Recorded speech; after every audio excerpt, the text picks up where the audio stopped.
Bom dia a todos. Hoje é dia 12 de julho de 2025.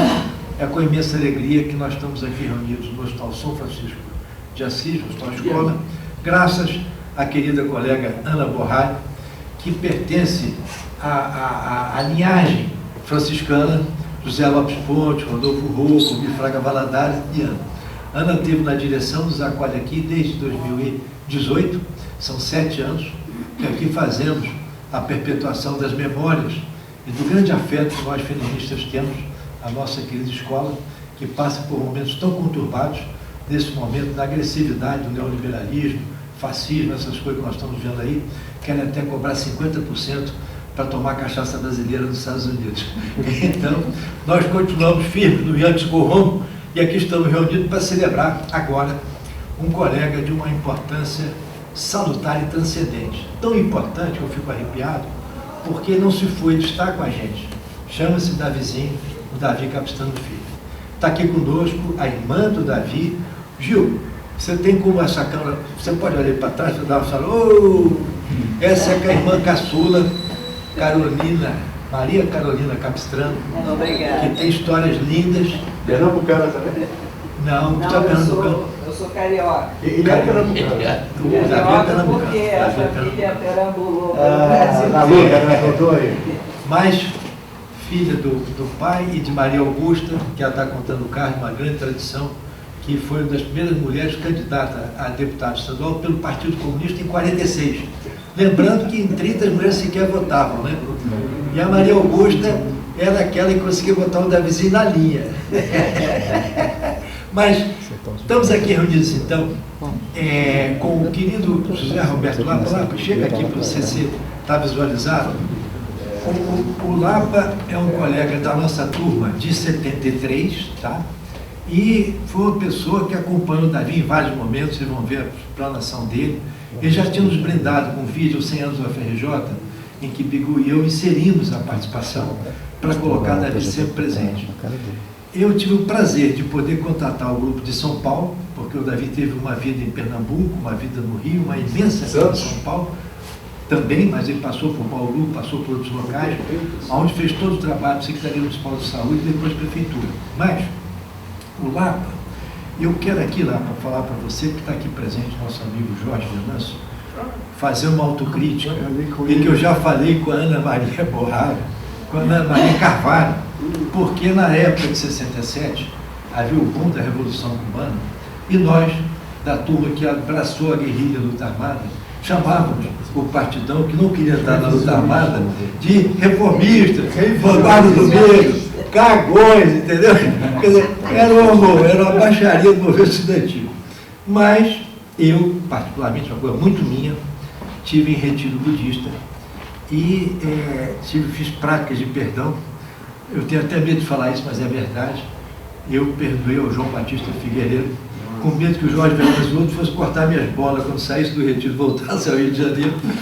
Mas entendi uma coisa, porque tive uma vivência extraordinária, que me faz estar aqui, inclusive, hoje, porque eu aprendi que as pessoas não morrem. Os índios brasileiros dizem que as pessoas ficam encantadas, né? E o Davi é um encanto de pessoa, a alegria que eu tive ao me reunir através de Márcio Arnaldo, Dona Maria Carvalho, o Sérgio Gomes, o Marcelo Mário Moreno, o Zé Rubem. Eu me senti numa família, cara, uma coisa extraordinária, porque isso não se perde, é eterno, né? E tem uma razão que antecede, que eu vou falar, porque ia entrar no vídeo não vai poder, é que o Tourão, o pai de Davizinho, pai da querida Maria Carolina, lutou na Guerra Civil Espanhola com Apolônio Carvalho e com meu pai, numa época em que as brigadas internacionais abriram a solidariedade ao mundo, onde o Hamilton também lutou, para viajar e tentar confrontar ali o que nós vivemos 80 anos depois com o Bestanaro, né? Que está aí agora com o Nero Trump, né? Quer dizer, essas coisas caligulistas, fora de moda, fora do ambiente da democracia, em que nitidamente você vê como o poder econômico oprime. E nós já sabíamos que tínhamos uma posição de imperialista, tanto é que Jorge Venâncio puxou 3 anos de cana, eu com Antônio Ivo e outros puxamos menos, mas fizemos parte do MR8, que fez uma grande ferida narcísica no imperialismo, pelo colonialismo aqui no Brasil, que não permitiu o petróleo, que faz essa, vamos assim, toda essa coisa cultural terrível, né, do American Way of Life, que muita gente acredita nisso, mas que nos distancia da nossa própria vocação de Brasil como país independente, né? Mas então, Lapa, eu já falei para o Reinaldo, já falei para a Ana, eu quero fazer minha autocrítica, voltar 50 anos atrás e dar sem minha orelha para eu poder puxar. Por quê? O que aconteceu? Naquele momento, aquela explosão foi extremamente vital e necessária, né? Apesar do movimento hippie, faça o amor, não faça a guerra, né? Fomos às armas. O resultado, o Davi acho que previa isso e tinha uma visão pacifista que eu aprendi depois, gandhiana. E fiquei encantado, inclusive, porque o teu próprio pai, o pai de Davi, lutou na Guerra Civil Espanhola, lutou na Resistência Francesa e não aderiu à luta armada. Então, quer dizer, há vários caminhos. E no MR8, o Silvio Jorge sabe disso, que ele participou muitos anos depois, atualmente ele migrou, agora faz militância no Partido Comunista do Brasil, mas eles colocaram o seguinte: a arma da crítica não substitui a crítica das armas, ou a crítica das armas não substitui a arma da crítica. Na realidade, o que aconteceu? Toda a esquerda voltou para o caminho do Davizinho, nunca saiu. E o Davizinho foi preso em Biúna e falou assim: esse Congresso vai cair. Foi e foi preso. Inclusive, Jorge, o Gaiola e outros colegas que nós conhecemos, que nós lutávamos naquele então, abram as portas da universidade, as bandeiras de luta 68istas, né? Pela democracia, o livre acesso à educação. Hoje estamos aqui para celebrar o Centro de Estudos Carlos Chagas, porque foi a forma que nós tivemos de expressar o nosso horror a colegas formados na faculdade, com excelente formação, que aderiram a esse movimento pestilento que fez morrer na pandemia mais de 400 mil pessoas, não preconizando máscara, preconizando remédios que não têm a menor base científica, etc. Então, nós mantivemos uma linha de coerência que segue hoje e sempre seguirá para servir cada vez melhor. Falei demais com vocês, José Roberto Lapa. Bom, pessoal, dá para falar sem microfone? Você consegue captar aí? Sim. Dá para ouvir bem lá. Tá bem. Pessoal, bom dia. Que alegria, apesar de sermos tão poucos, mas assim, é tão emocionante estar aqui hoje com esse grupo que me traz lembranças tão profundas da minha vida. Né? Queria estar também aqui com o Reinaldo Felipe Nery Guimarães, que era um dos convidados, mandou o vídeo. Mandou e vai entrar na... Depois ele entra no YouTube, né? Você passa, por favor, o link para a gente. Que esse momento é um momento, assim, na minha vida, formador. Formador de caráter, formador de pensamento, formador do médico que eu fui depois, do professor, disso tudo. O momento do encontro com o Davi Capistrano da Costa Filho. São nesses momentos da vida em que a gente não esquece, por mais que a gente viva. E é um pouco isso que eu escrevi no documento que enviei a Carol por conta dos 25 anos do falecimento do Davizinho, que se completa agora no dia 1º de novembro. 10 de novembro. Que eu procurei puxar lá do fundo da memória essas sensações, esses sentimentos que o Davizinho ajudou a forjar naquele famoso dia de março de 1968, quando nos encontramos pela primeira vez. Eu já ouvia falar de Davizinho, eu vinha de uma escola católica, eu já era, podemos dizer assim, militante do movimento secundarista. Naquela época tinha movimentos secundaristas divididos por setores, né, JUC, JEC, não sei o que eram, assim, pouco representativas da divisão ideológica da época, mas todo mundo tinha um marco, todo mundo tinha um norte, que era exatamente o norte da luta contra a ditadura, já naquele tempo. E contra o imperialismo. E contra o imperialismo. Extremamente importante. Então, eu avisei! Isso. Naquele momento, o encontro com o Davizinho foi uma coisa tão poderosa. Não foi só com o Davizinho, o Reinaldo também, Reinaldo Felipe Nery Guimarães, teve um papel importante também nisso, na minha formação. Eu vinha de uma escola católica, super tradicional, minha família é católica até hoje. Eu fui criado no catolicismo. Então, Mas eu já tinha aquele ímpeto de fazer militância.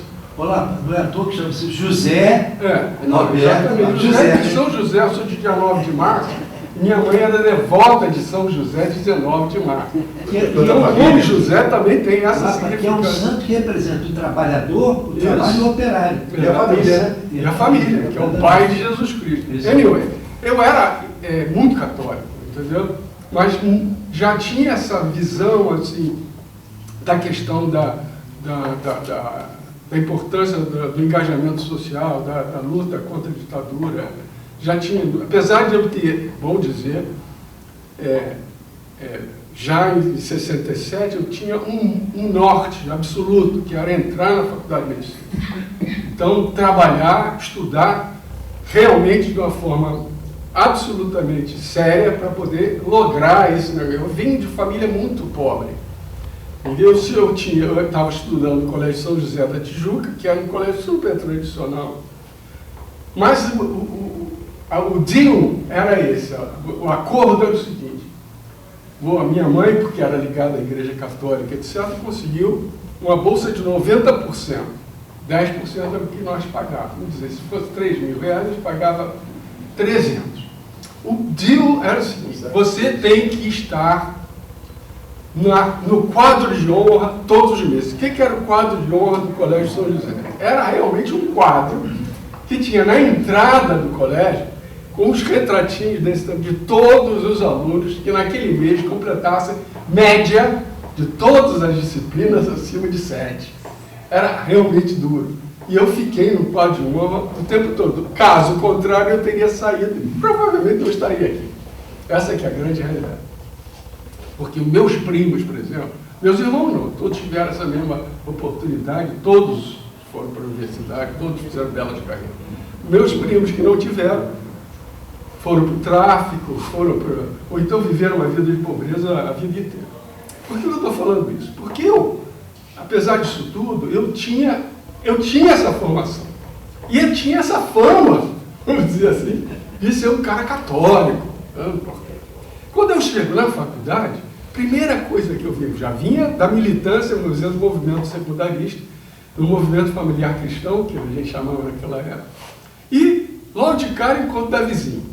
E o Davizinho, falei, Davi, eu estou querendo participar politicamente aqui do trabalho da faculdade. Eu não sabia, não entendia nada naquela época que estava acontecendo, trabalhando no nosso grupo, não sei o que e tal. E aí eu soube disso anos depois. Me levou a minha candidatura para a organização de base, que chamava OB, né? OB, a organização de base do Partido Comunista Brasileiro, naquela época conhecido como Partidão. Ainda hoje a gente usa essa... E, pelo que eu soube, anos depois, minha candidatura foi barrada. Por que foi barrada? O Lapa é católico. Como é que um católico vai entrar numa base de um partido marxista? E o Davizinho foi a pessoa que, de fato, peitou. Falei, não, o Lapa é um cara que tem perspectiva, tem brilho, ele vai ser um bom militante. E foi assim que eu entrei. Essa história pouca gente conhece. Quer dizer que você recebeu bênção do Davi? Bênção não, mais do que a bênção. Né? E essa história eu conto lá no artigo que eu escrevi para o livro, que eu espero que saia, porque isso representa o que é o Davi.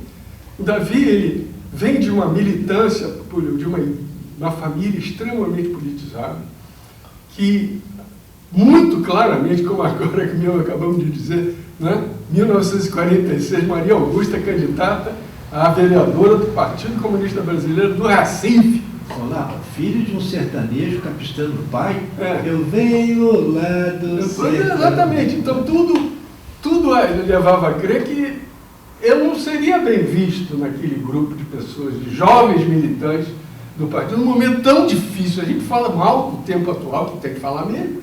Não se compare, eu falo isso para meus netos, para meus filhos. Quem não viveu não sabe. O quanto aquele tempo foi difícil para todos nós. Foi difícil para o Brasil. Nós nunca vivemos depois uma situação igual. Por isso que a gente tem que brigar tanto pela democracia, como para não voltar, como continuamos fazendo ainda hoje. Porque aquele momento não tinha, gente, Os caras, a gente era sequestrado. Meu irmão foi sequestrado. Meu irmão Manuel, abaixo de mim, que era secundarista naquela época, foi sequestrado e passou um mês desaparecido, onde ele foi torturado, foi empalado. Até hoje ele tem pesadelos, aos 73 anos de idade, ele tem pesadelos sobre o que foi vivido. E quantos dos colegas dele, daquela mesma... Ficaram por lá. Ficaram por lá, morreram, desapareceram. Ele era ligado ao PCdoB, foi ligado, depois não estava mais ligado a nada. Mesmo assim, foi sequestrado na época da guerrilha do Araguaia e passou coisas absurdas. Então, por que eu falo isso? Porque a gente tem que ter a lembrança, a gente tem que transmitir essa lembrança para os jovens que não viveram isso e que acham natural que vem um maluco falar qualquer coisa na internet, entendeu? Dizer que tem que acabar com a liberdade, tem que acabar com a democracia, não aceitar os resultados das urnas. As urnas são bichadas. O candidato a presidente que defendeu a tortura, que é anticonstitucional. Isso, além do mais, nem isso. ser candidato, Né? Devíamos ter matado 30 mil, porque só matamos 3 mil, que nós estamos nessa situação. Foi dito claramente, está registrado. Qualquer um pode ver. Então, mas eu quero focar no Davi. Então, a minha vida com o Davi é assim, é antes e depois. Porque, por isso é que eu quis vir aqui, porque vocês sabem, a gente tem que dizer essas coisas. Né? Tivemos uma convivência profunda durante esses anos da faculdade. Nós moramos juntos, pelo menos 3 anos, vários apartamentos, que eram, na verdade, aparelhos, como a gente dizia na época, do Partido Comunista.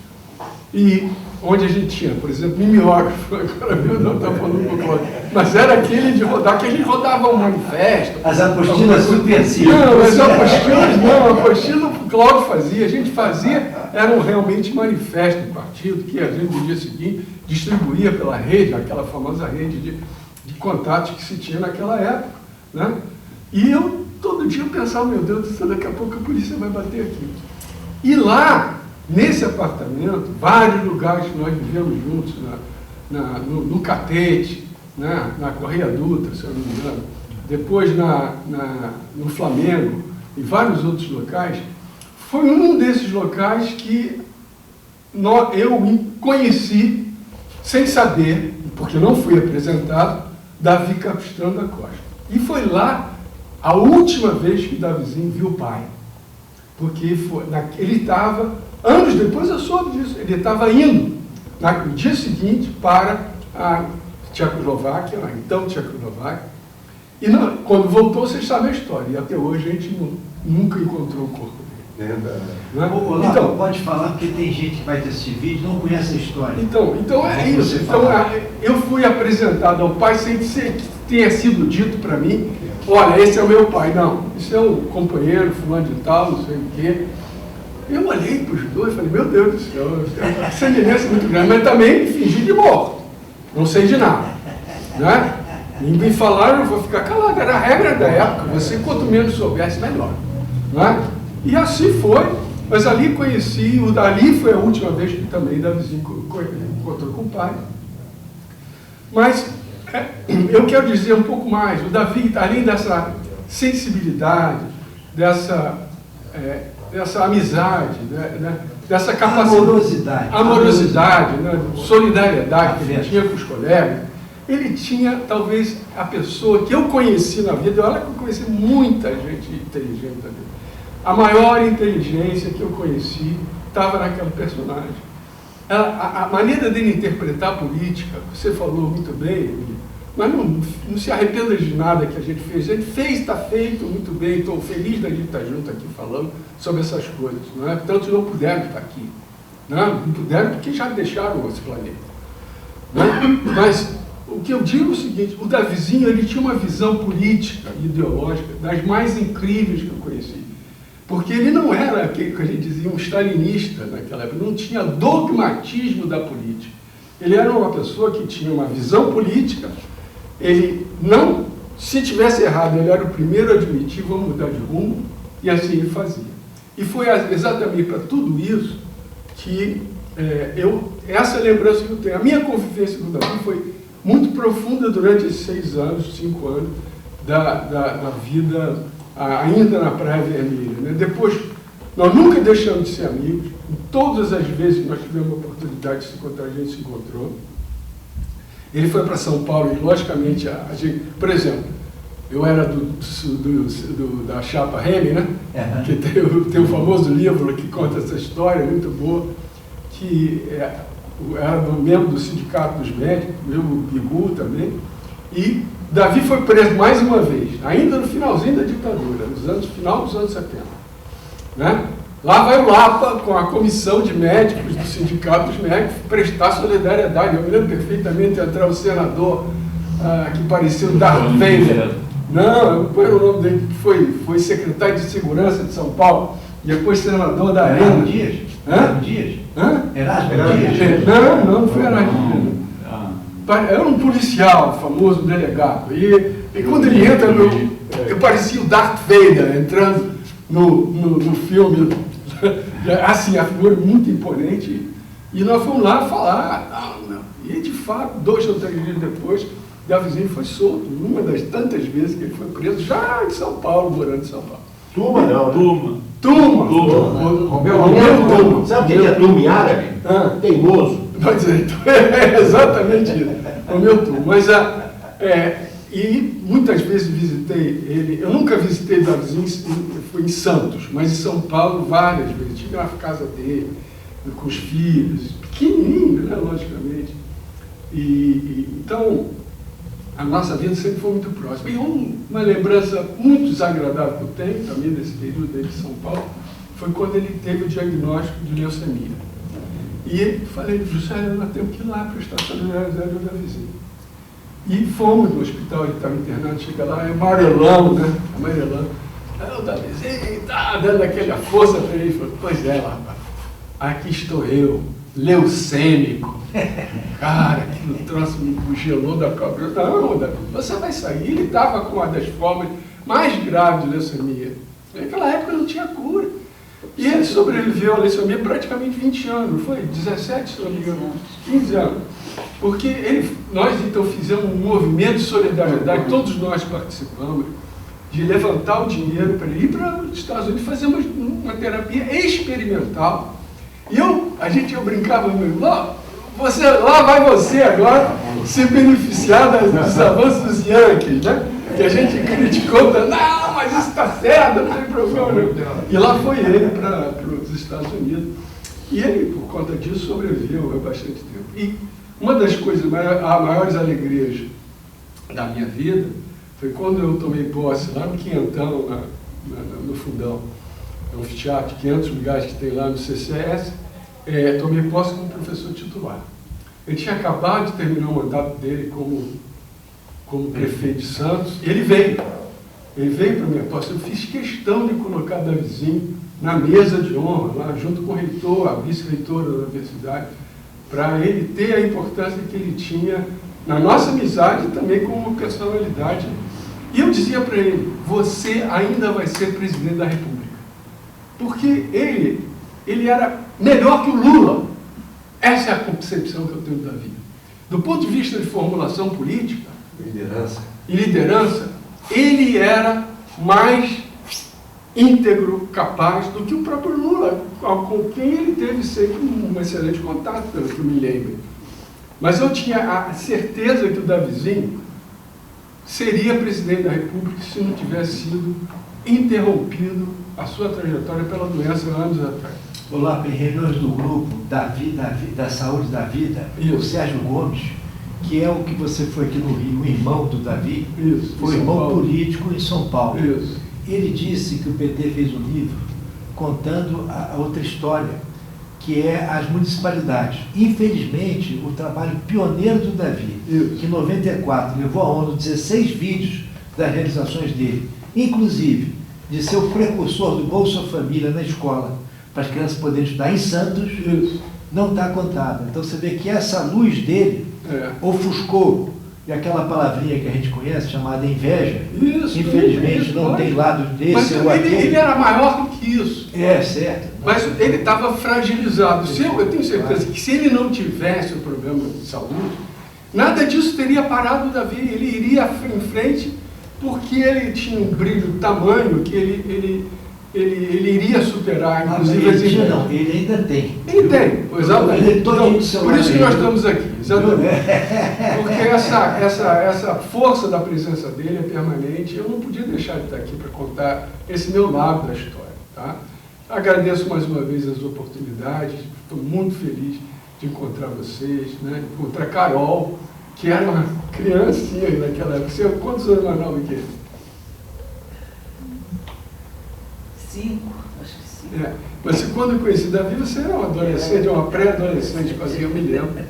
Né? Eu tive assim, a chance de, nos últimos anos de Maria Augusta, de dar uma assistência médica, não foi grande coisa, mas tive com ela, às vésperas dos 100 anos, ela já estava, ou com 100 anos, e iria fazer em breve, e ela ainda sobreviveu mais 2 anos àquele episódio de pneumonia. Quer dizer, ela não se lembrava de mim, logicamente, naquela altura, mas estive com ela várias vezes. Tivemos naquela inauguração da escola no Niterói, se eu não me engano, uma escola que foi dado um nome a ele, né? do Davi Capistrano Pai. E nós fomos lá, eu fui lá, e foi um momento de grande alegria também da gente fazer essa reunião. Só hoje que eu entendi que em 1979, eu fui escalado também pelo Partidão para ser o médico de quem chegava do exílio. E essa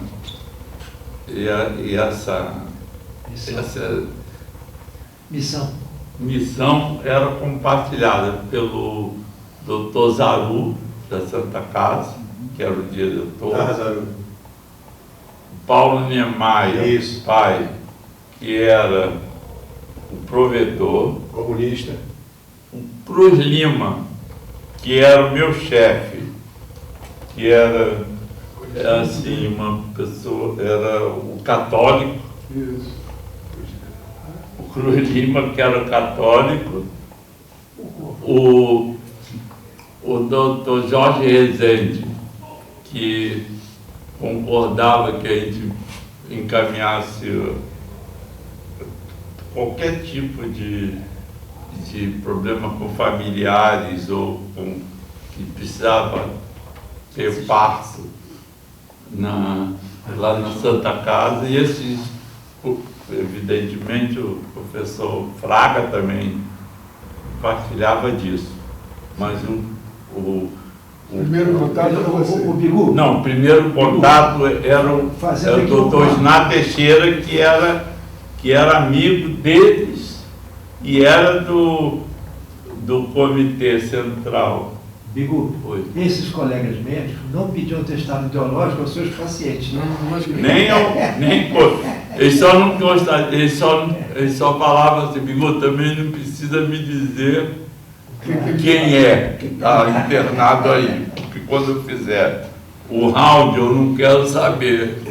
O round é a visitação, eu não preciso saber qual é que o Isná me pediu, mas tudo que o doutor Isná precisar.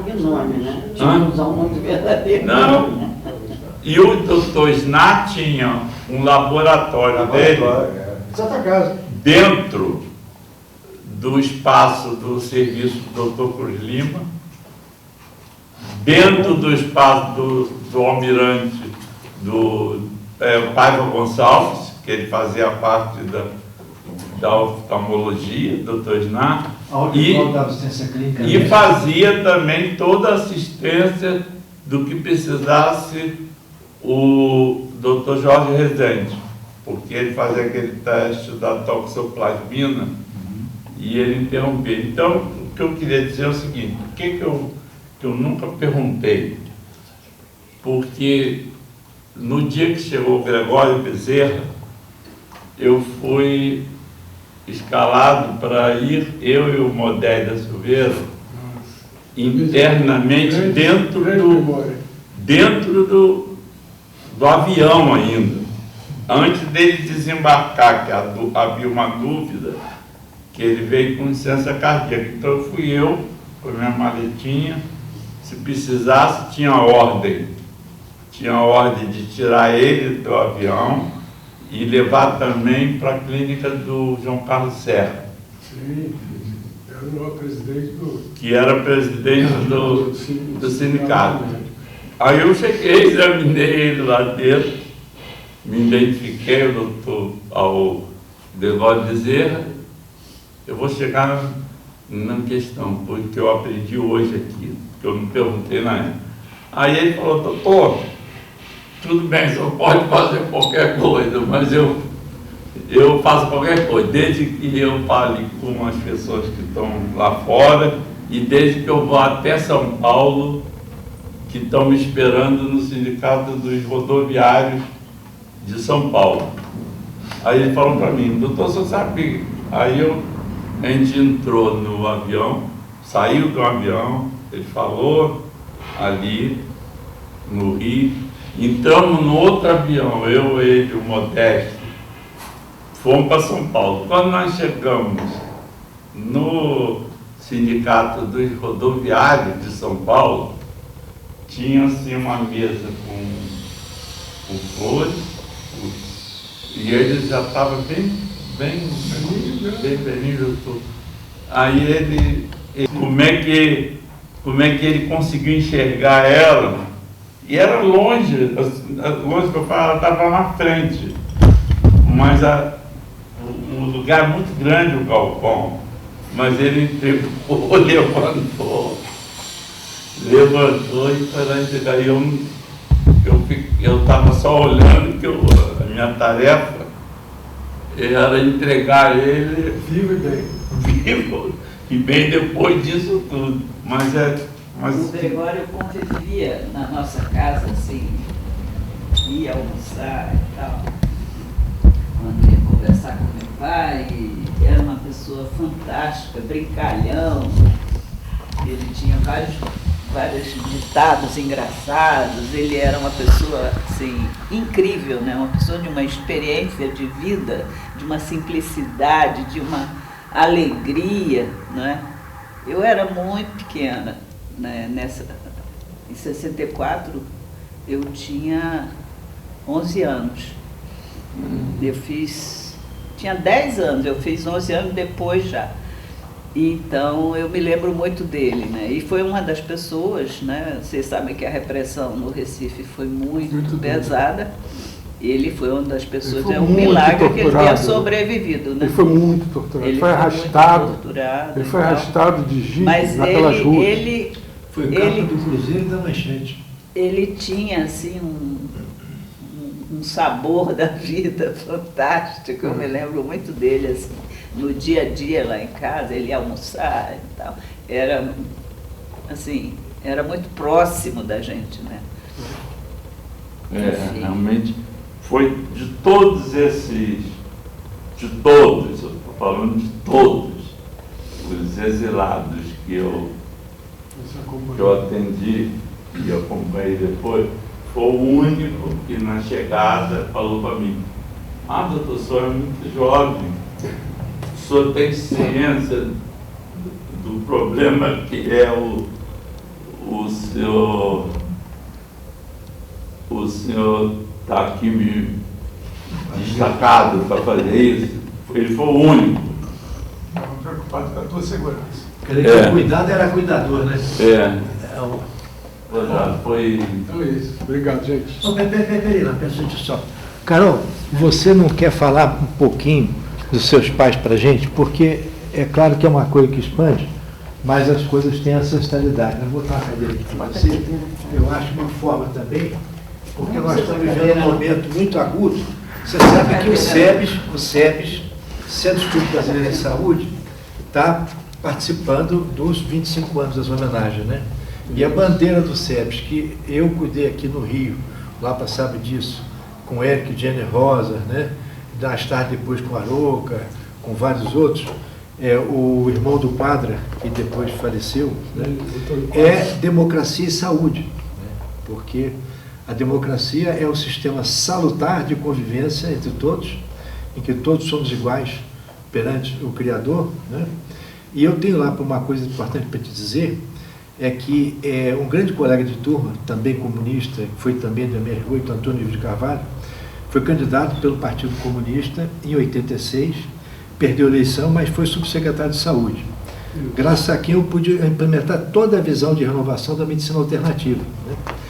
E aí o Ivo foi candidato ao Partidão, na época o Arouca foi vice daquele cara que saiu, Roberto Freire.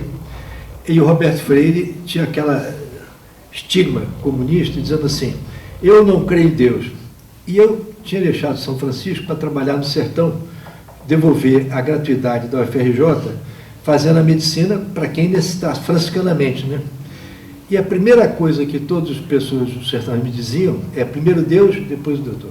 Então eu fui convertido, não pelo MST, mas pelos camponeses do Vale de Jequitinhonha. E aí, quando o Roberto Freire falou aquela licença, eu falei, como é que um cara, num país 70% católico, quer se eleger presidente e diz que não crê em Deus? No mínimo, esse cara não é político, entendeu?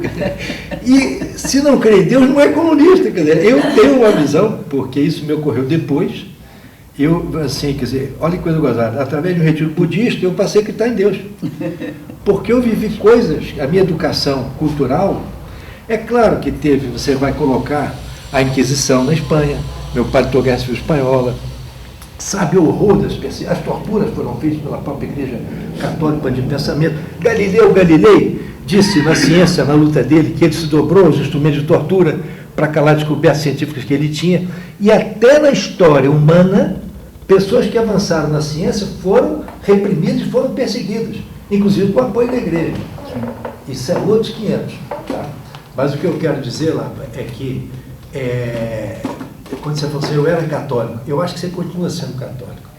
Um católico, até porque você recebeu a bênção do Davi, que eu considero o Davi um bodhisattva. São pessoas, como muitos companheiros que o Jorge conhece, e a gente conhece dezenas na MR8, que morreram, ou que ficaram aleijados, ou que morreram na bala com o Zé Roberto Spigner e outros, mas que dedicaram a vida ao bem-estar de todos, entendeu? Só que o Davi teve uma arte, que ele conseguiu, vamos dizer, não só na teoria, mas na prática. Porque, veja bem, ele fez uma coisa dificílima, que é deixar um partidão em 1984, abraçar o PT, que era um partido novo, de visão de democracia, entendeu? E se eleger em Santos, que é uma cidade marcadamente histórica pelo partidão, porque o partidão sempre trabalhou de portuários. Nós vamos ter que, está aqui o Jorge, que o PC do B tenta pegar, tenta no bom sentido, ele incorpora a raiz comum do partidão. Não existe passada limpa no Brasil a história do partidão, que é uma história importantíssima. Fez o centenário de 2022, o que eu sei do partidão, eu aprendi através de Jorge Amado, através de Graciliano Ramos, lendo Subterrâneos da Liberdade, e é uma luta, tanto é que eu digo assim, é quase uma religião. Eu chamei de religião guevarista a turma da luta armada, mas existe muito mais do que isso. Quer dizer, o ataque ao pensamento, à postura libertária, é histórica na luta de classe, de uma barbaridade crudelíssima. Vou citar um exemplo que o Lapa conheceu, e o Bigu também.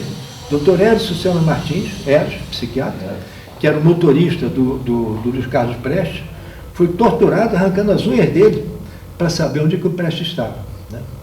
E já que eu falei disso, vou contar uma passagem muito gozada da militância, é que tinha um camarada que toda vez que iam pegar o Prestes, iam prendê-lo, né? Aí porrada nele, onde é que está o Prestes? Eu não sei, porrada nele, aí lá pelas tantas, ele está todo mundo, tá porrada e falou assim, quer saber do que é mais? Sei sim, mas não digo, porque ele já estava apanhando tempo, foda-se, né? Pelo menos passou a resina do cara, né? Passou a torturar. E uma que eu fiquei sabendo, que eu estava com o Zé Rubem, naquele almoço que nós tivemos depois lá da Porta do Sérgio, e estava uma colega da UERJ, esqueci o nome dela agora, você sabe quem que é, o nome dela. Bom, que teve presa, foi presa, junto com o Davi, né? E ela pegou a Jane Said, e contava uma história que é o seguinte, o delegado DOPS, interrogando o Davizinho, perguntava assim, mas Davi, por que tu é comunista? Ele falou, pô, meu avô era comunista, meu bisavô, minha mãe comunista, meu pai comunista, não podia ser outra coisa, né? Aí ele diz assim, quer dizer que se o seu avô fosse um ladrão, ou o seu pai fosse um viado, a sua mãe uma prostituta, que... bom, aí nesse caso eu era agente do DOPS.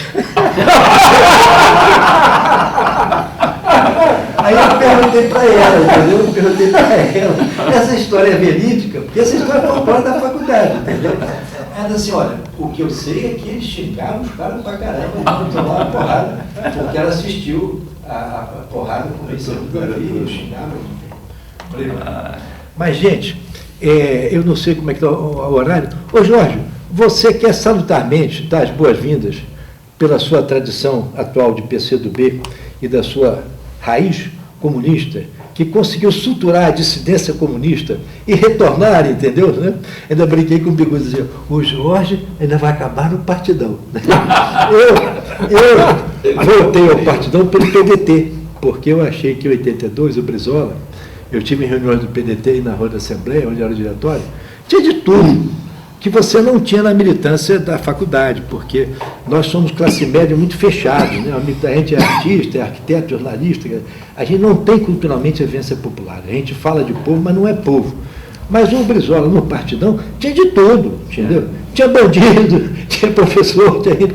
Era uma coisa interessante, porque era um caldo de cultura.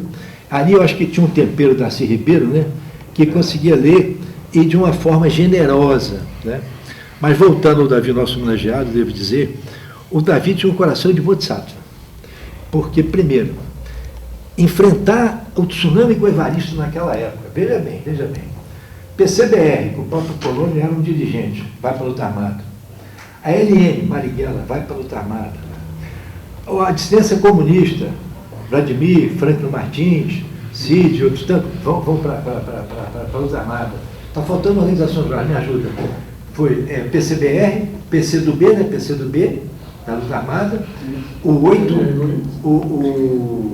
a LN e outras. Quer dizer, praticamente aquele tem um monte de coisa. Então, na realidade, agora, veja, vivendo e aprendendo, a gente tem que respeitar o desígnio de cada um. Mas só para ilustrar uma coisa curiosa, eu estava trabalhando com o home care da MIL em 2001. A MIL foi feita inclusive por colegas de turma, o Odete, o Paulo Marcos e outros que trabalharam com o Antônio Jorge, com o Edson Bono, que foi da turma de 71, a turma anterior à sua, né? E aí me toca o telefone de hora da madrugada. Emílio, você vai atender o João Batista Figueiredo. Eu falei, olha, vamos com calma, eu irei. Eu quero dizer o seguinte, eu sou vermelho, mas eu sou vermelho que crê em Deus, viu? Eu quero dizer, fica tranquilo que tem sua ficha, a gente confia em você. Lá fui eu atender, na madrugada, João Batista Figueiredo, em 2001, quando, em 1992, em Retiro, eu havia perdoado. Quando o Ustra morreu, vários colegas, que inferno, vai se arder no raio do diabo. Eu falei, não, ele já veio ruim demais. O budismo tem uma máxima que é o seguinte, uma gota de bem derrete uma tonelada de mal. Não adianta receitar mal para ele, porque já está péssimo, entendeu? Então, eu rezei para o Ustra, que foi um dos meus torturadores no DOI-CORE. Então, não só meu, como de vários outros. Então, veja bem o seguinte, o Davi tem uma bondade transcendente. E isso que ela falou do Gregório Bezerra, essa coisa que está no coração do povo, que eu acho extraordinário, e que é uma coisa que nós médicos vivemos, e que você vê o Gregório Bezerra chega e falou, Bigu, você está sabendo o risco que você está correndo de me receber aqui? Olha o cuidado dele, hein? Um paciente cuidando do seu cuidador. Isso é um comunista. Isso é uma pessoa que é capaz de não ter fronteiras. É um mundo sem fronteiras. Na era Trump, na era Bolsonaro, na era lá do governador de São Paulo, mais do que nunca a visão do Davi, o coração Davi é extremamente importante.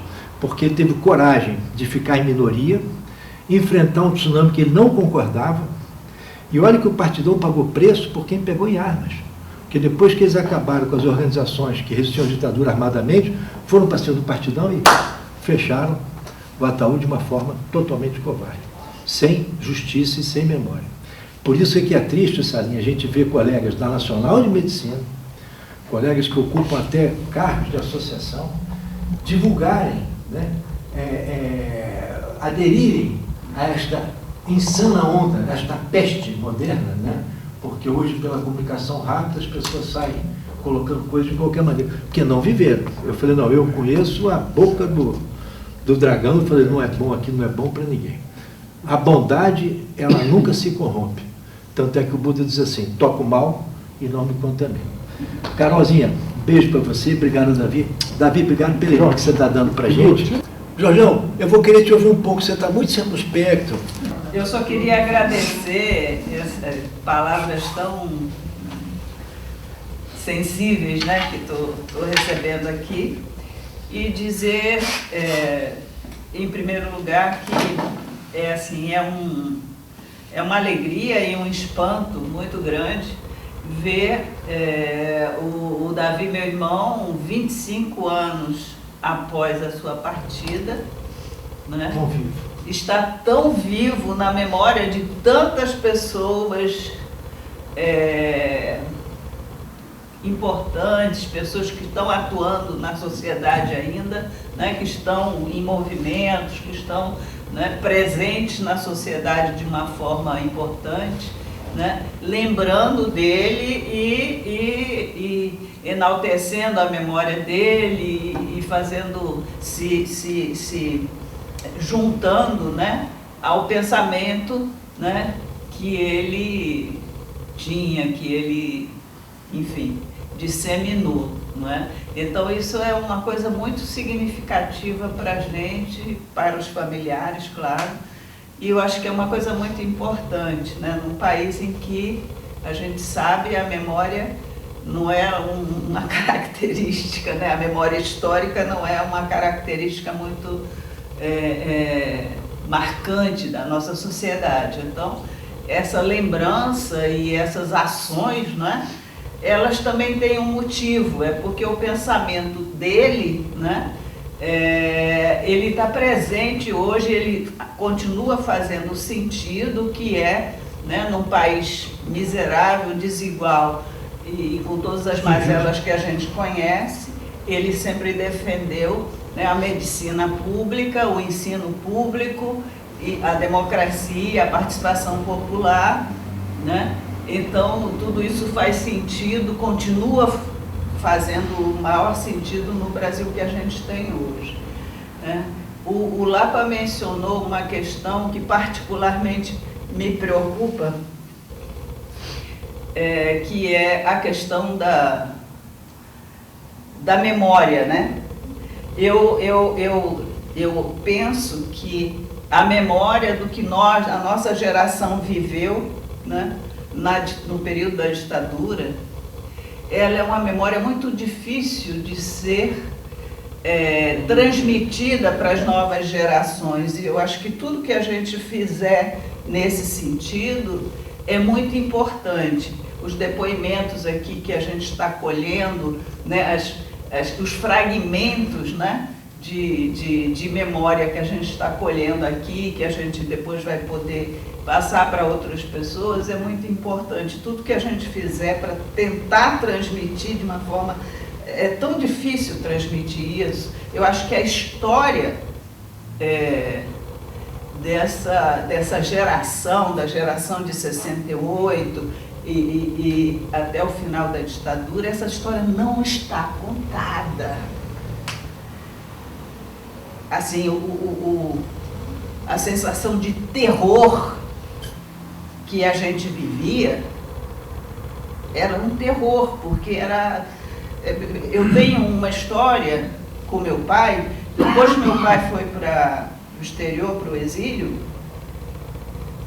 houve um momento em 72 em que eu estava muito desesperada. Eu tinha recém entrado na faculdade de economia, o Davi preso, a minha irmã foi presa em 72, porque ela também divergiu do PCB. E, enfim, eu era muito jovem. E aí eu escrevi uma carta para o meu pai,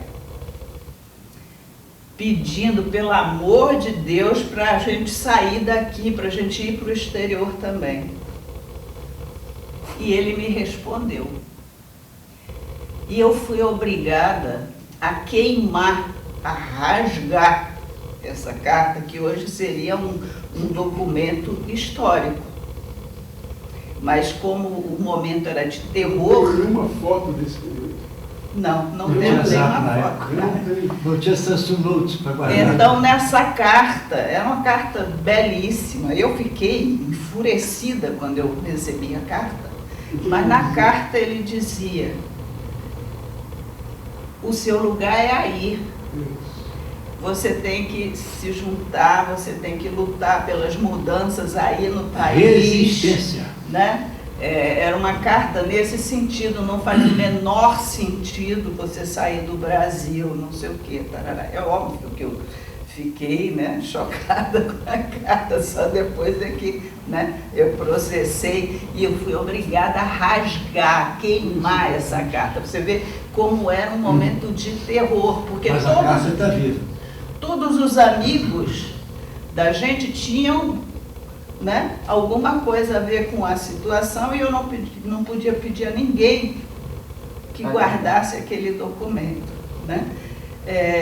Semana passada eu vivi um momento de uma emoção absurda quando uma vizinha minha, eu descobri que ela é uma professora de história da Fluminense, Denise Hollenberg.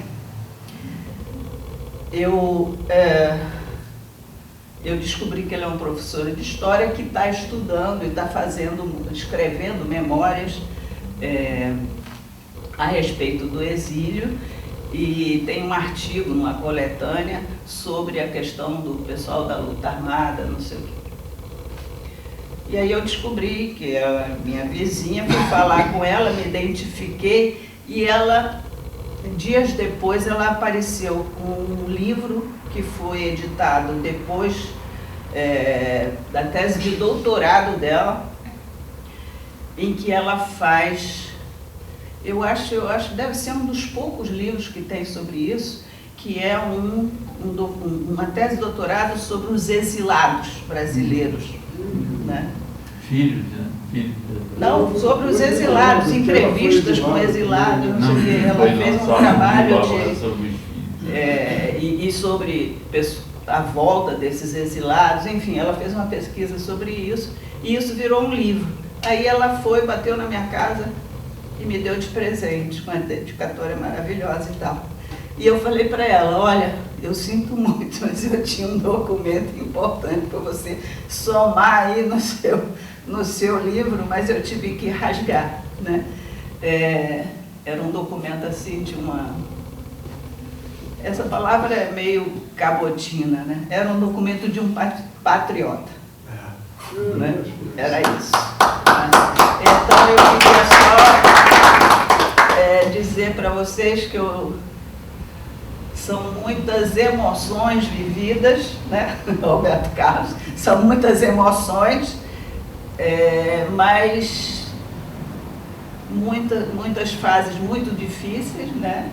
Que a gente viveu, mas muita gratidão também. Eu agradeço, mas eu agradeço poder viver esse momento agora com vocês, de enorme felicidade, não é? Não é nenhuma viagem ao exterior, não é nada assim que eu possa comprar com dinheiro. Mas é uma, né, viagem em busca da eterna liberdade. É uma viagem de uma felicidade absurda. Tá? Muito obrigada. É um prazer estar participando aqui dessa homenagem ao Davi Capistrano Filho, da Vizinho.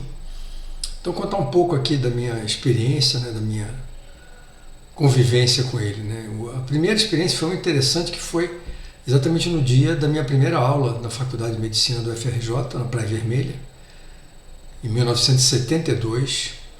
Então era uma aula de boas-vindas aos novos alunos daquela turma, e no meio da aula, que estava sendo dada por um catedrático, tem uma confusão ali nos bastidores, no tablado ali atrás, e entra Davizinho com mais 2 pessoas, evidentemente não haviam sido convidados, né? E começa um discurso sobre a questão da ditadura, da questão da organização dos alunos, de protesto, e aí houve uma saia justa e ele acabou encerrando o discurso dele e foi retirado. Então esse foi o primeiro contato que eu tive com o Davi Capistrano. Depois, em 1976, quando houve a criação do SEBS, eu estava aqui no Rio de Janeiro, já trabalhando, aluno, né, de Ézio Cordeiro e Sérgio Aroca, e já trabalhando com o SEBS, com as ideias que iriam girar em torno do SEBS, Eleutério Rodrigues Neto e outros. E nós tivemos uma reunião em São Paulo para discutir o estatuto, o primeiro estatuto do SEBS, e muitos sanitaristas estavam presentes, cariocas e paulistas, e ali foi o primeiro contato também, meu segundo contato com o Davi, a criação da revista Saúde em Debate, criada por ele, por José Rubem de Alcântara Bonfim, e depois com Aroca se juntando, cria-se o Centro Brasileiro de Estudo de Saúde, do qual eu fui ser presidente com muita honra alguns anos depois. Em seguida, acompanhei a carreira do Davizinho, né? Ele teve uma importância muito grande na questão da atenção básica na cidade de São Paulo, com repercussões nacionais, né? Depois, mais adiante, já como prefeito de Santos, teve um papel fundamental na reforma psiquiátrica e na luta antimanicomial brasileira.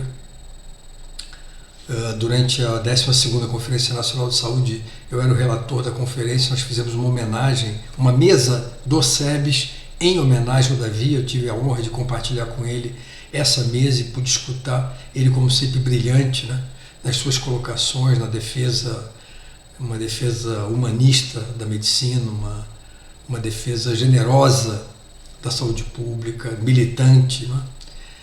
E também um episódio, esse já não tão feliz, mas um episódio que foi quando ele adoeceu de uma doença hematológica e precisava então fazer um experimento que ainda era um tratamento que ainda era experimental, de uma certa forma, e não disponível no Brasil. Naquela época, Ézio Cordeiro era presidente do INAMPS, Valdir Pires, ministro da Previdência, eu era secretário de Planejamento do INAMPS com Ézio, e nós conseguimos viabilizar o tratamento no exterior, nos Estados Unidos, para o Davizinho, que conseguiu fazer um transplante de medula óssea nos Estados Unidos e voltou, e aí teve mais um longo período de vida saudável, onde ele pôde continuar dando sua gigantesca e fantástica contribuição à saúde pública brasileira. Um abraço para todos. Eu queria, em primeiro lugar, agradecer tanto ao Emílio Miri Lopes, que está aqui capitaneando no Rio de Janeiro as homenagens pelos 25 anos da morte de Davi Capistrano da Costa Filho, e agradecer também a Casa de Oswaldo Cruz, que está propiciando a gravação desse vídeo para a solenidade do próximo sábado, e para ficar também aqui no acervo da casa, que eu acho que é a missão dela.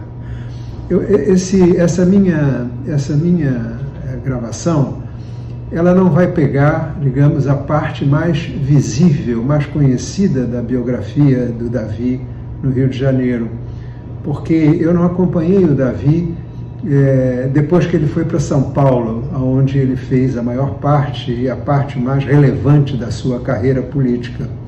Eu vou falar do Davi entre 1967 e 1971, que foi quando nós fomos companheiros na Faculdade de Medicina da Universidade Federal do Rio de Janeiro, que a gente ainda insistia de chamar de Faculdade Nacional de Medicina, assim, numa certa nostalgia, né, do que ela tinha sido durante muitas décadas, não é? E eu queria começar dizendo o seguinte: no começo de 1967, quando o Davi entrou para a faculdade, ele foi meu calouro. Eu entrei em 66, não é? E eu já estava avisado que ele viria para a faculdade lá da Praia Vermelha, e ele já estava avisado de que devia me procurar.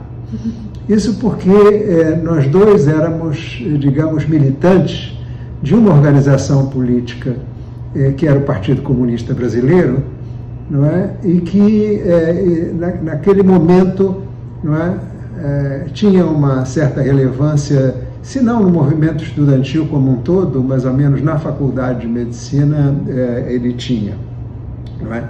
E a primeira lembrança que eu acho relevante, não é, da minha relação com o Davi, foi naquilo que se chamou o movimento dos excedentes, Excedentes eram estudantes que fizeram vestibular, que tiraram notas acima da linha de corte, mas para os quais não havia vagas. Não é? E houve um movimento muito forte na faculdade para que eles fossem aproveitados. O que aconteceu é que houve algumas assembleias, não é, para se discutir isso, foi projetada uma greve, não é? E em algum momento, em algum momento houve já uma proposta de se encerrar a greve porque não se resolvia a questão.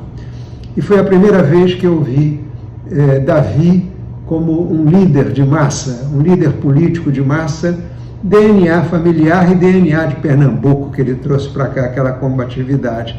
E eu me lembro até hoje da fala de Davi nessa assembleia, que foi o seguinte: ele dizia algo com um forte sotaque que eu não tenho e nem me atrevo a imitar, mas ele dizia assim: na minha terra, quando a gente enfia uma estaca na terra, não é? Enquanto ela for afundando, a gente não para de fazer pressão. Por que a gente vai parar de fazer pressão agora se a gente está avançando?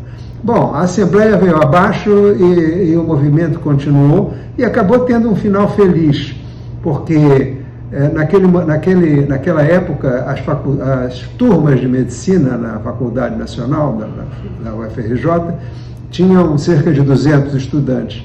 E a turma do Davi, que recebeu os excedentes, ficou com 380 estudantes de medicina. Bom, o segundo ponto que eu queria falar nessas reminiscências é da nossa convivência no Centro Acadêmico Carlos Chagas, que era o diretório, não é, dos estudantes da Faculdade de Medicina.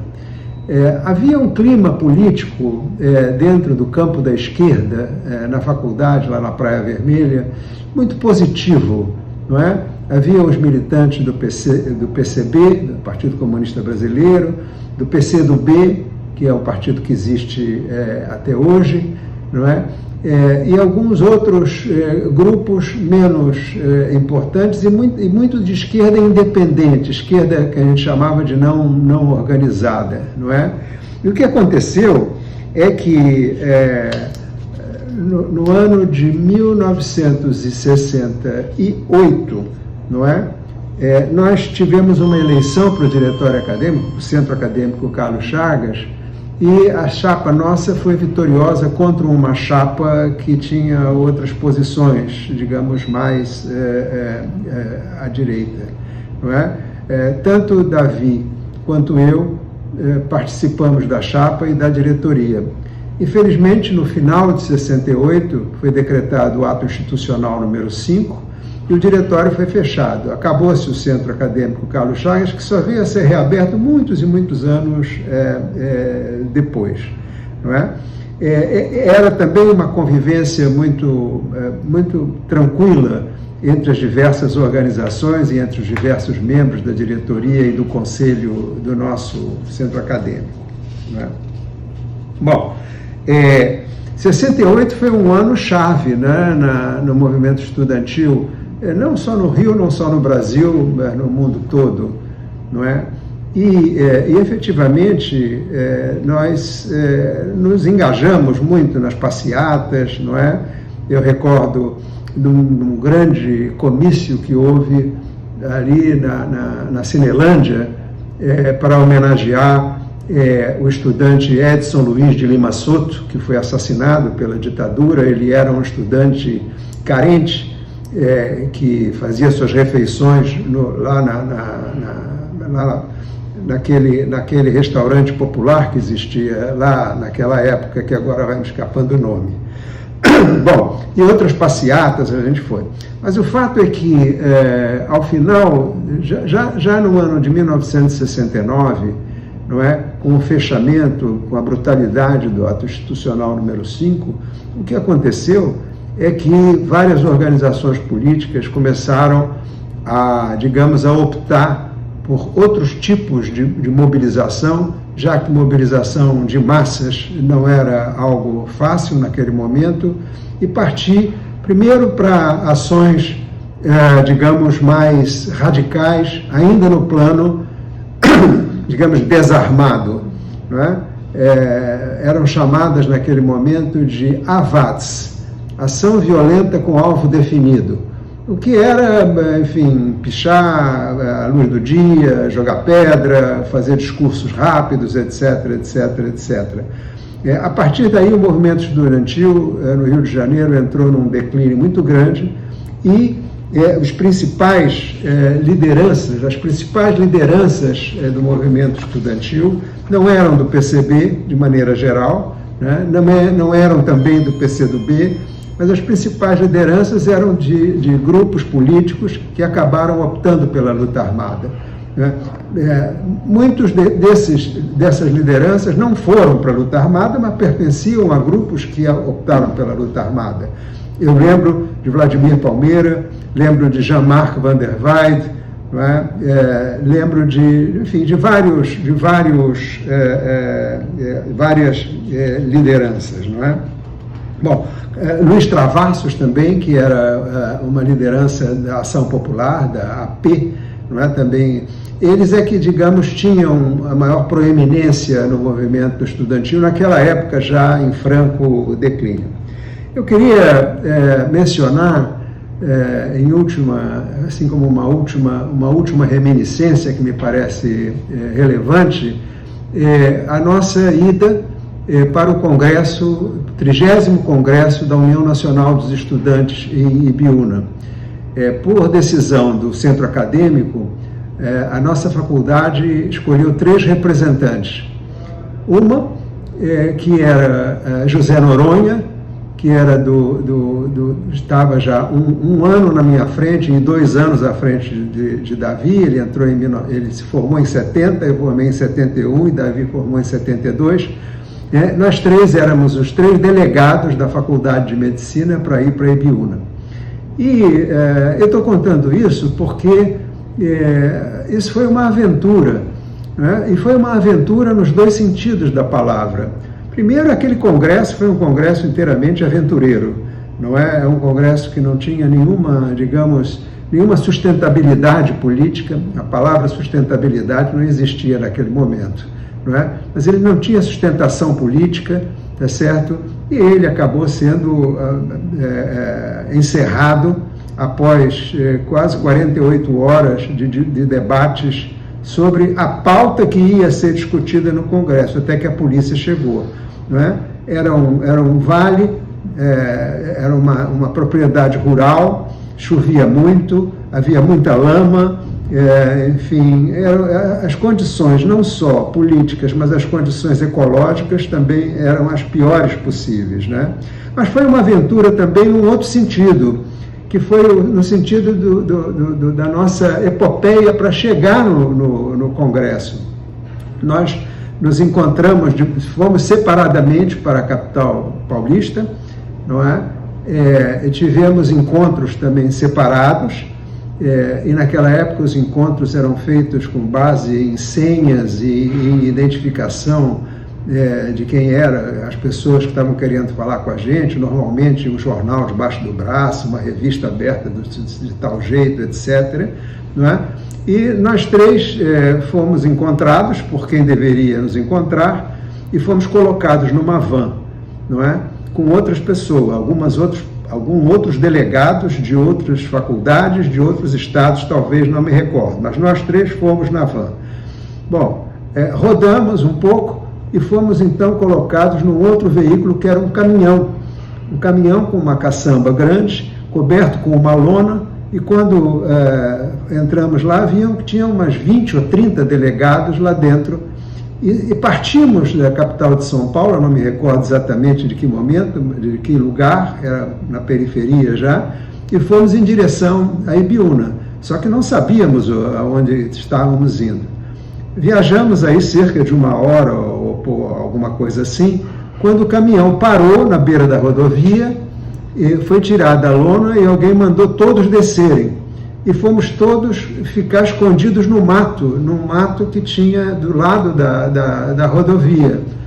Isso parece uma coisa de filme, mas foi assim mesmo que aconteceu. Aí, de repente, ficamos escondidos lá uns 15, 20 minutos, né? Quando apareceu um outro caminhão, onde todos nós fomos rapidamente, entramos na caçamba do caminhão, ele foi coberto de novo, né? E fomos, sem saber para onde íamos, exatamente, quando chegamos, soubemos que era nos arredores de Ibiúna, e lá onde estava sendo realizado o congresso. Chegamos lá, não é?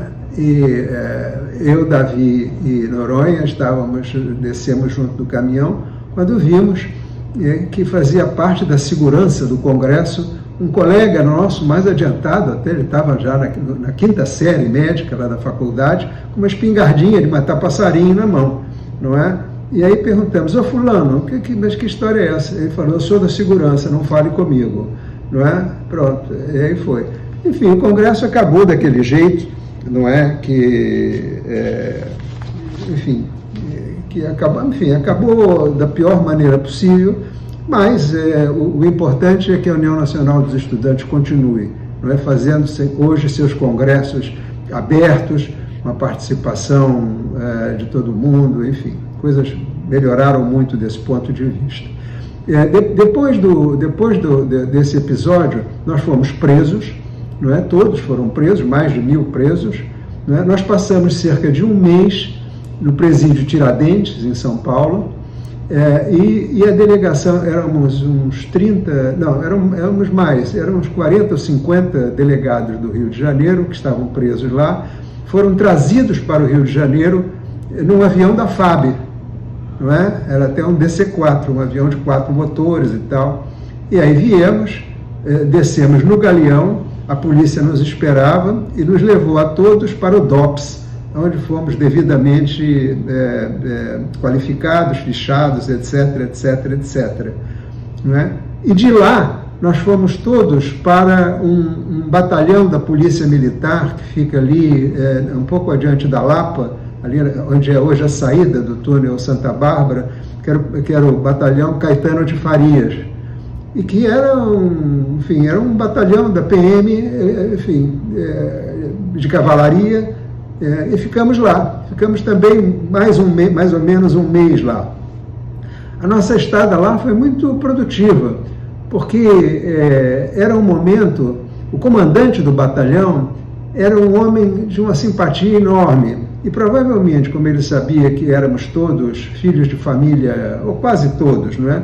Filhos de família de alguma, enfim, não éramos gente das comunidades faveladas e tal. Ele foi muito simpático, né, conosco. Nós comíamos no refeitório dos oficiais, não só nós, não, todos, éramos uns 50 lá, não é? E fomos muito bem tratados, até que fomos soltos, tá certo? Fomos soltos, tá certo? Isso ainda era 1968, o Congresso foi em meados de 68, passaram-se esses 2 meses, e quando a gente foi solto, foi, eu creio que em outubro de 1968. Bom, saímos de lá, e dias depois da nossa soltura, foi editado o AI-5, em 13 de dezembro de 1968. Aí a barra pesou para todo mundo, eu tive que sair, eu morava ainda com meus pais naquela época, saí de casa, não é? E fui me esconder, e passei 2 anos quase escondido, até perto da formatura. E Davi a mesma coisa, e Noronha a mesma coisa, e todos a mesma coisa, não é? Muitos deles eram de gente que foi para a guerrilha, né? Outros foram, eu imagino que os do PCdoB foram para a guerra rural, né, do Araguaia, não é? Enfim, aí é uma história muito triste que eu acho que não vale a pena ficar repisando aqui. Mas a partir desse momento, meu contato com Davi foi diminuindo um pouco, não é? Porque estava nessa situação difícil, era muito difícil nos comunicávamos todos, não é? Mas com muita dificuldade. Até que eu me formei em 71, Davi ficou mais um ano na escola, ele se formou também, e ele foi para São Paulo, onde ele teve essa carreira brilhante, que teve até ficar doente.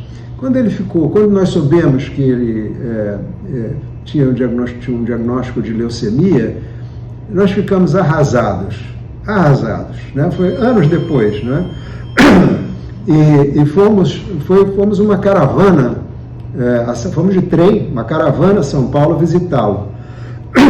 Desculpem. Eu me lembro até hoje, fomos no hospital, ele estava internado, e nós chegamos todos de olho arregalado, né? E o Davi nos recebeu com um sorriso, dizendo que, enfim, apaziguador, que ele estava bem, que não ia acontecer nada e tal, agradeceu a visita, conversamos e tal, e acabou-se, voltamos para o Rio.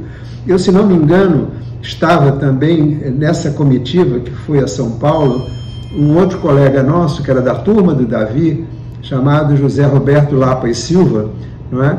Que é um pesquisador eminente, que foi da UFRJ e hoje está na Universidade Federal Fluminense, e ele pode também falar sobre esse assunto.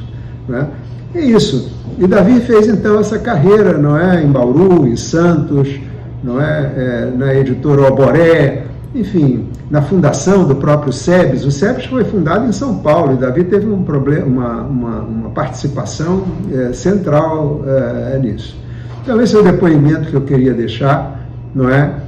Agradeço mais uma vez ao Emílio e à Casa de Oswaldo Cruz a oportunidade de tê-lo feito. Obrigado. Só para lembrar essa história do livro, o livro do Mauro Marinho, que é outro militante importante do partido, que está no livro, né? Sobre o Armênio Guedes, que foi um militante super importante do partido, ele traça um pouco essa história, inclusive da fase que ele viveu no exílio, onde ele foi o editor da Voz Operária, e que vale a pena ler. Ele está, inclusive, ele fez dos depoimentos sobre o Davizinho, que não é, ele mandou o livro, mas esse livro parece estar esgotado. Parece. É espetacular. Nós vamos fundar aqui um centro de estudo de história do Brasil. História dos exilados. Não, história do Brasil, a lei transcende. Porque você tem pessoas exiladas no próprio país. Foi quando fui encontrar lá no sertão do Nordeste. Os exilados que vivem no próprio país exilados, pela dominação das classes. Jorge Alves Almeida Venâncio, para a turma 74, eterno Jorge Tatá. Você fala Tatá duas vezes para a turma saber que é você, viu? Vamos lá. Não, eu queria dizer o seguinte: primeiro, eu conheci o Davizinho lá em 69.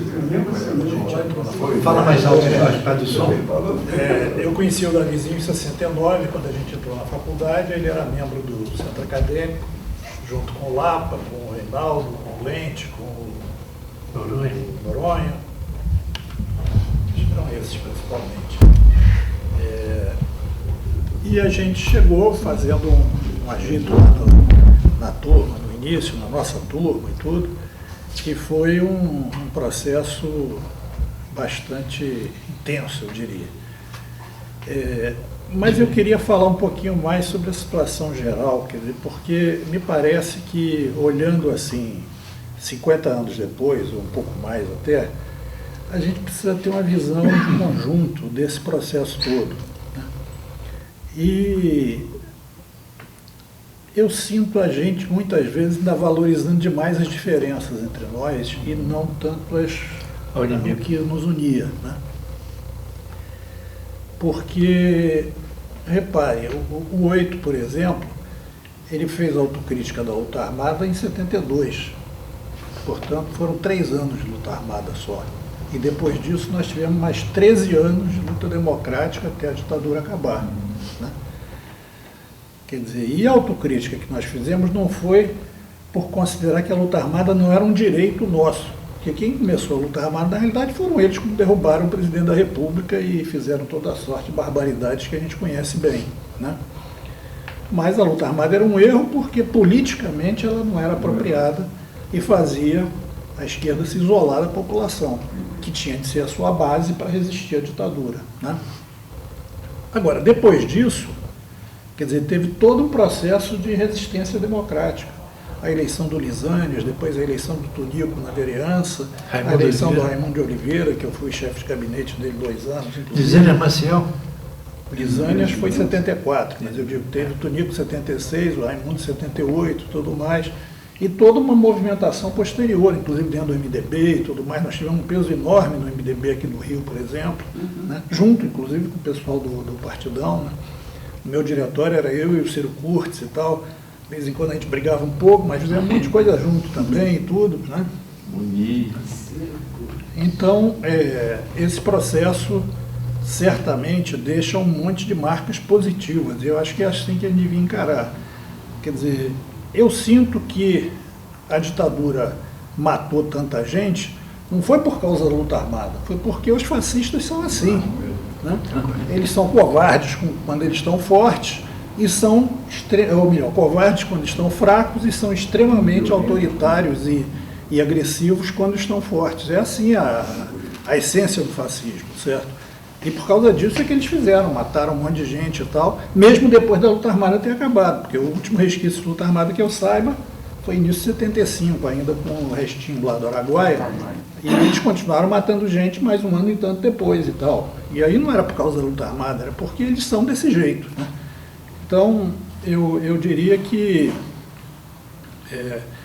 com essa experiência que a gente conseguiu acumular nesse tempo todo de atuação política e tudo, eu acho que é importante a gente procurar mais buscar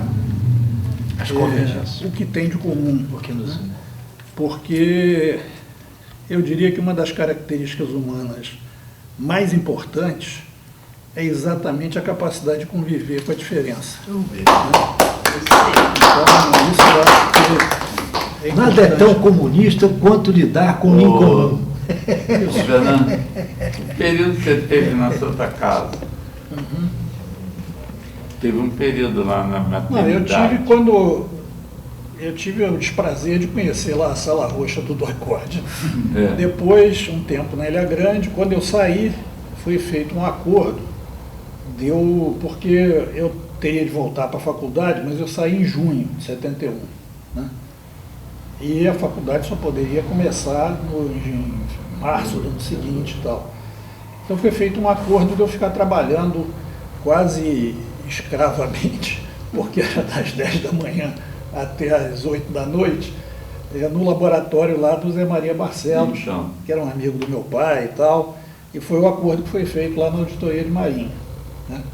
Então eu fiquei esses 8, 9 meses, sei lá, trabalhando lá na Santa Casa, nesse período, no laboratório de patologia, fizemos lá um monte de autópsias e exames de peças de patologia, etc. Antes do Jorge sair? Agora, depois eu voltei à Santa Casa no período que eu estava na faculdade. Mas ele está falando do negócio da quarto ano. diferença. Claro. Como lá eram pessoas completamente diferentes da gente, né? Perfeito. Mas que é respeitável, que é cidadania, né? Bigu, só uma coisa importante falar do Jorge. O Jorge trabalhou com o Conselho Nacional de Saúde na Comissão de Ética Científica. E sofreu um processo pessoal, que na pandemia, né, de São Paulo, não foi, Jorge? Da Prevent Senior, não foi uma coisa dessa? Não, Prevent não chegou a me processar, não. O processo foi com o cara da proxalutamida lá de Brasília. Mas aquele a gente ganhou, não tem para derrotar o cidadão. Ô Jorge, você é vascaíno? Matou um monte de gente. Só uma curiosidade, Amazonas, você é vascaíno? Você é vascaíno? Continuo. O Jorge é vice! Jorge, o Flamengo tem muito mais vice do que o Vasco. Gente, eu vou pedir ao Jorge a gente dar o espaço para o Bigu, porque o Bigu vai trazer uma coisa para a gente, atualíssima, que é a diminuição da força da formação médica pública, pela qual o Davi sempre apregoou. Né? É por isso, Aline, que nós temos uma preocupação com o querido Bigu, com o Tomás, também com o Temporão. Nos reunimos com o reitor e com o diretor da faculdade atual, para que, junto aos 207 anos da faculdade esse ano, vocês estejam lá falando assim, olha, a turma FNM 75 deu este recado. Paulo Niemeyer, você, o trabalho do Alberto Machado, implantando residência médica nas universidades federais, Vera Cordeiro com trabalho social, de expandir a hospitalidade extramuras e assim por vai. Só para lembrar que que nós tivemos uma educação pública e hoje, numa faculdade particular, o cara que nos embolsar 15 mil não forma um filho para ser futuro médico. Sem falar na qualidade, que ainda cobra cara e forma um mal na realidade. E sai devendo, Então, tem que pagar. Bibu, Eu vou abrir mão da... desculpa, que não passou. apesar de Bibu, né? Porque ele é uma pessoa muito simples, querida, mas é o Jorge Luiz do Amaral. Uma palavra, que São Jorge guia suas Na palavras. verdade,